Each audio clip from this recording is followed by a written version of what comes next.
Chapter 9. Keeping it clean. The mighty Mississippi is one of the most magnificent rivers in the world. 60% of the birds in North America follow its path as they migrate north and south. Starlings, crows, and doves, sandpipers, warblers, robins, mallards, Canada geese, and many other birds fly above it. Bald eagles nest in white pine trees. River otters slide in and out of the water. Muskrats rest in lodges they have built in the river. Over 200 species of fish swim in the river. Fish and wildlife have depended on the Mississippi River for thousands of years. Native Americans fished there. They drank the water. Farms were small. Goods moved up and down the river on flatboats that used poles, not fuel. When explorers and early settlers came to the river, its water was still clean enough to drink. But as more and more settlers came, problems arose for the river. Efforts to protect people hurt the Mississippi and surrounding areas. For example, some levees and dams blocked the river from reaching wetlands. The delta wetlands began to shrink. Habitats of plants, animals, and other wildlife began to disappear. Cities throughout the Mississippi River basin grew larger and larger. Factories were built. They dumped waste and chemicals into the water. To grow better crops, farmlands were sprayed with pesticides that made their way into the river water. Tankers in the lower Mississippi carried oil in and out of the river. Sometimes the oil spilled. Soon, the river water had to be cleansed and distilled to make it safe to drink. Fish and other wildlife died.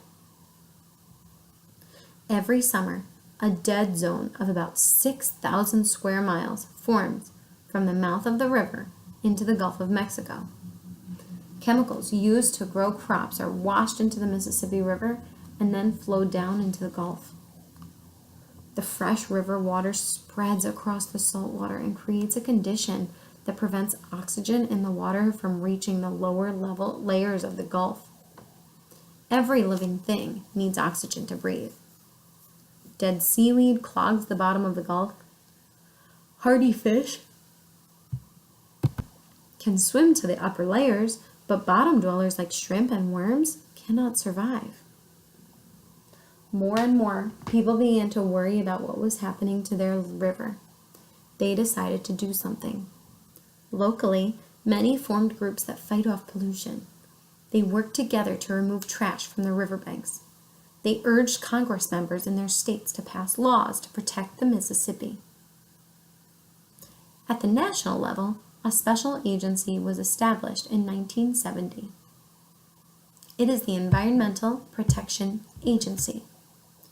The EPA works to end pollution and other environmental problems all over the country. The Clean Water Act was passed in 1972. As the river changes, the Clean Water Act changes too. New laws are passed. Businesses and factories that pollute the river must pay fines. Farmers who use chemicals that pollute the river are fined too. The U.S. Fish and Wildlife Service sets aside parts of the river called National Wildlife Refuges to protect fish, plants, and wildlife. There are plans to rebuild protective wetlands and revitalize the Mississippi River Delta with the creation of marshes and restoration of barrier islands and oyster reefs. Someday, perhaps, the water in the mighty Mississippi will once again be as clean as it was when the early explorers noticed the great waters for the first time.